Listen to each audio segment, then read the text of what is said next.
Hello, everybody. Well, this is going to be part 2 to our words. I was trying to think of what I should put down, and I finally got it.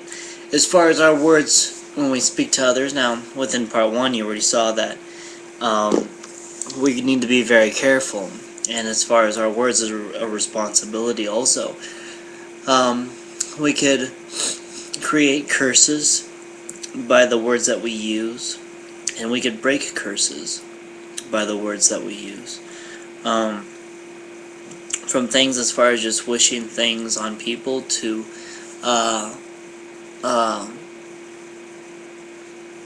planting things on how we say them. I don't know if that makes sense to you. But anyway, what I want to talk about this time is something that's more psychological. And I first noticed this with the church. This guy's name was Joel Kessler at a church called Inland Community Church in Chino, which Joel Kessler was a rapist, was raping girls within the junior high church. And the church let him continue to do it, and they knew about it, and actually left him in there for, try to keep him in there. And they said because he was a child molester means he should have stayed working with the kids, and later turned out there were other ones working with the kids doing things. And it was a very scary church, but one thing I remember about this guy was the way he would preach. And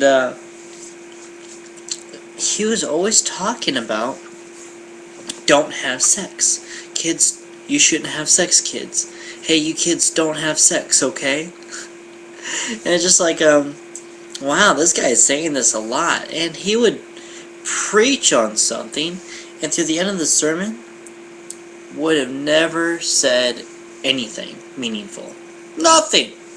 So, you just say, don't have sex, don't have sex, don't do it, oh, don't do it, don't have sex, no.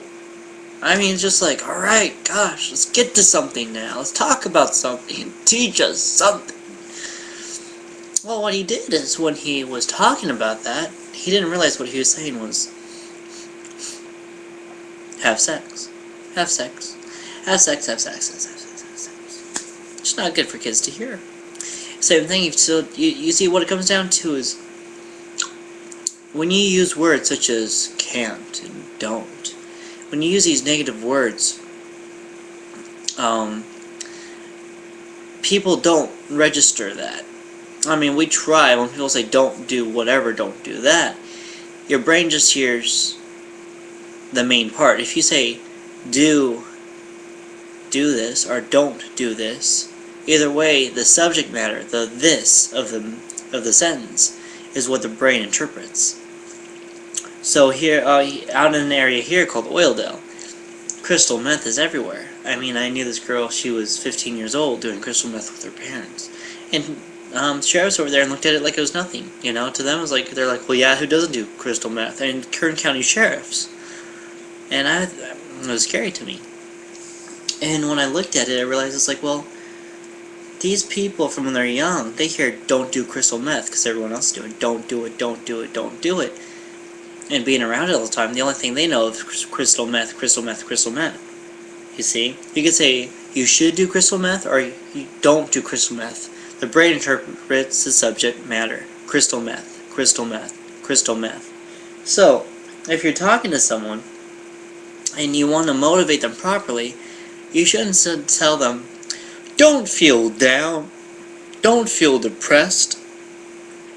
You don't do that. You want to talk to them and be like, look up, cheer up, because you are capable of doing this because you've done it before. You know you can do it. It's just, do you choose in your mindset to do it again? And there's certain ways to get people thinking and get their mind going. It's kind of like they stopped walking and they're you know, in a state of shock. You gotta smack them upside the head and be like, walk forward. So they go, oh, okay, and they start to walk forward and it's uncomfortable, and then they get walking in and they're like, oh yeah, this is it. So that's the thing, is be careful with the words that you choose. Don't stay away from the negatives, you know, as far as the words. Go towards the do's and the motivational words, and try and guide them towards what they want to do. and what they want to achieve. Motivation is done by what people can do and what their goal is to reach it. Motivation is not set by what they can't do. And don't do this and don't do that. And just throwing this in there, same thing with Christianity. People talk about Christianity and they say, well, you can't have premarital sex anymore. You can't drink anymore. You can't smoke that marijuana every once in a while anymore. You can't do those things. And you can't. They say all these things you can't do. It's the same teaching what it is as far as, you know what, there's an anointing here that's amazing that you'll feel God's love. There's a presence that is remarkable. There's events that we have, and there's a love here that there's no way to describe it till you experience it. And the thing is the reasons for being a Christian is what should be described to people, not the prison system as far as what they're now locked up in this world and can't do any of this stuff anymore. People will leave that stuff automatically because they're going to have a real life. You don't have to tell them about it. That stuff goes away naturally with time. Just like when Jesus told the parable about the weeds growing with the wheat. He said, wait for it all to grow together. If you pull it now, you destroy the whole crop. Wait for it to grow up. And then once it's time to harvest, then we'll pull the weeds out. So, that's it. I think I said everything. Yeah, I think that's everything. I hope you enjoyed this video. I pray that you all have a blessed day. Thank you for watching. I always appreciate it. Sorry about the comments on the last one. I know who that was. It's just a sibling situation. Very hateful situation. But some people just don't like peace. You know, and you can try and create peace with some people, but they're just going to hate. And they're always going to be a victim. And I'm sorry about those comments, but, you know, what you gonna do? I love you all. Y'all be blessed. Thank you for watching this video. Bye-bye.